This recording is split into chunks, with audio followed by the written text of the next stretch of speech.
Hello friends, welcome to my YouTube channel Career Space. আশা করি আপনারা সবাই ভালো আছেন। আজকে এই মুহূর্তে আপার প্রাইমারি শিক্ষক নিয়োগ সংক্রান্ত যে সবচেয়ে গুরুত্বপূর্ণ আপডেট উঠে এসেছে, বিস্তারিত সেই সম্পর্কে আলোচনা করব। তাই ভিডিওটি অবশ্যই সম্পূর্ণ দেখবেন। বন্ধুরা, শিক্ষা সংক্রান্ত ও চাকরি সংক্রান্ত সমস্ত রকমের লেটেস্ট আপডেট আপনারা এই চ্যানেলে পাবেন।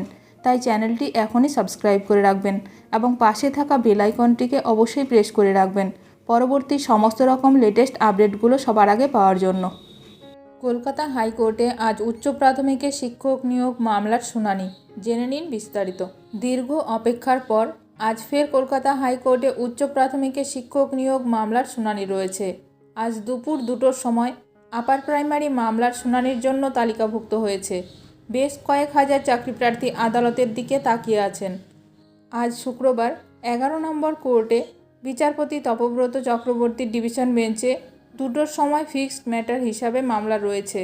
আপার প্রাইমারি মামলার শুনানি বারে বারে পিছিয়ে যাওয়ায় হতাশ হয়েছেন চাকরিপ্রার্থীরা।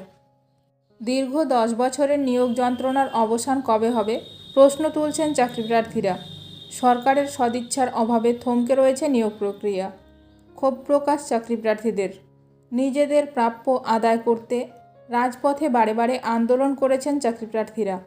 তবে নিয়োগ প্রক্রিয়া দীর্ঘ 10 বছরেও শেষ করা যায়নি। চাকরিপ্রার্থীদের দাবি, প্রথম কাউন্সেলিংয়ের পরে দ্রুত দ্বিতীয় কাউন্সেলিং শুরু করতে হবে এবং যোগ্য প্রার্থীদের অবিলম্বে নিয়োগ করতে হবে।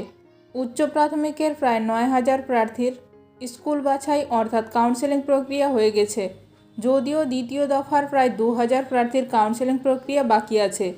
নিয়োগ প্রসঙ্গে এক চাকরিপ্রার্থী জানান, উচ্চ প্রাথমিকের 14,339টি শূন্যপদের মধ্যে মেধা তালিকায় নাম উঠেছে 13,334 জনের। এর মধ্যে 8,900 জনের প্রথম কাউন্সেলিং হয়েছে, দ্বিতীয় কাউন্সেলিং বাকি আছে, ফের তারিখ দেওয়া হয়েছে। আজ উচ্চ প্রাথমিকের শিক্ষক নিয়োগ সংক্রান্ত মামলার শুনানি হবে ডিভিশন বেঞ্চে। আজ উচ্চ প্রাথমিকের শুনানির আপডেট সবার প্রথমে পেতে এখনই আমার চ্যানেলটি সাবস্ক্রাইব করে রাখুন। ভিডিওটি ভালো লাগলে অবশ্যই লাইক করবেন। আজকের ভিডিওটি এখানেই শেষ করলাম। নতুন কোনো আপডেট নিয়ে দেখা হবে নেক্সট ভিডিওতে।